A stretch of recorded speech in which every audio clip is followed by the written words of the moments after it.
My ex demanded child support for a kid that isn't mine. My mother and sister are on their side. My ex demanded child support for a kid that isn't mine. My mother and sister are on their side. 3 years ago, I escaped a relationship that nearly destroyed me. Vanessa was the kind of controlling that starts small, checking my phone playfully, then demanding my passwords, then showing up at my workplace unannounced to bring lunch. When I finally ended it, she smashed my laptop and told me I'd regret leaving her. I rebuilt my life, got promoted twice, started therapy, bought a small house. Last month, Vanessa texted me for the first time since the breakup. We need to talk about your daughter. I don't have a daughter. She showed up at my door the next evening with a 4-year-old girl named Emma. The timeline matched our relationship exactly. She has your eyes, Vanessa said. Like that settled it. I need $800 a month. You owe us that much. I called my buddy Marcus, who's a family lawyer. His advice was simple. Offer everything. Custody, support, involvement. Contingent on a DNA test. If she refuses, you have your answer. Vanessa exploded when I suggested it. You don't trust me? After everything we had together? She started crying about how hard single motherhood was, how she'd sacrificed her career, how I was abandoning my own child based on some trust issues. Then she called my mother. For 3 weeks, they painted me the villain. Then the truth arrived. Cold, clinical, and absolute. She'd lied, and I was never the father. I forwarded the report to everyone. No message, just the attachment. Vanessa called me immediately, screaming that the test was wrong, that the lab made a mistake,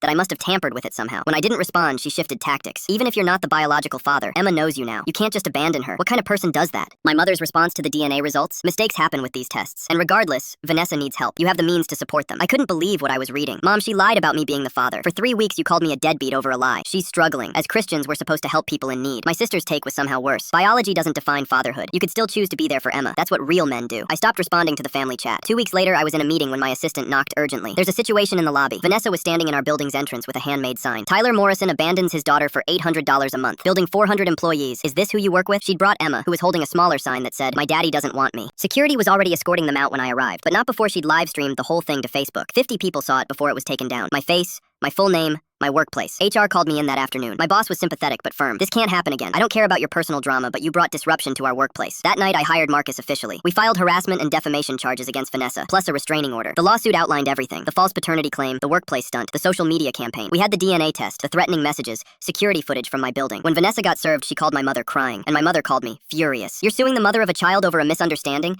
Have you lost your mind? She's not the mother of my child. She lied, harassed me at work, and defamed me publicly. She made a mistake. You're going to ruin her life over a mistake? She tried to ruin mine first. Mom hung up on me. The next family event was my nephew's birthday party. I debated not going, but I wanted to see my brother and his kids. I lasted 40 minutes before Mom cornered me in the kitchen. You need to drop this lawsuit. Vanessa's attorney fees are destroying her. She might lose her apartment. That's not my problem. My sister walked in mid-conversation. You know what your problem is? You're bitter. Vanessa moved on, found someone else, and you can't handle that she doesn't need you anymore. I actually laughed. She literally showed up demanding money because she needs me. She needs help. There's a difference. She lied, confessed, and still, Mom wants me to play savior. The betrayal isn't hers anymore. It's theirs, for refusing to see the truth. My brother's been supportive. Dad's staying neutral, but clearly thinks Mom's lost it. But Mom and Jessica have made their stance clear. Biology and truth matter less than Vanessa's feelings and financial situation. I haven't been to Sunday dinner in 5 weeks. Mom sent a text yesterday. Family is about forgiveness. When are you coming home? I haven't answered yet.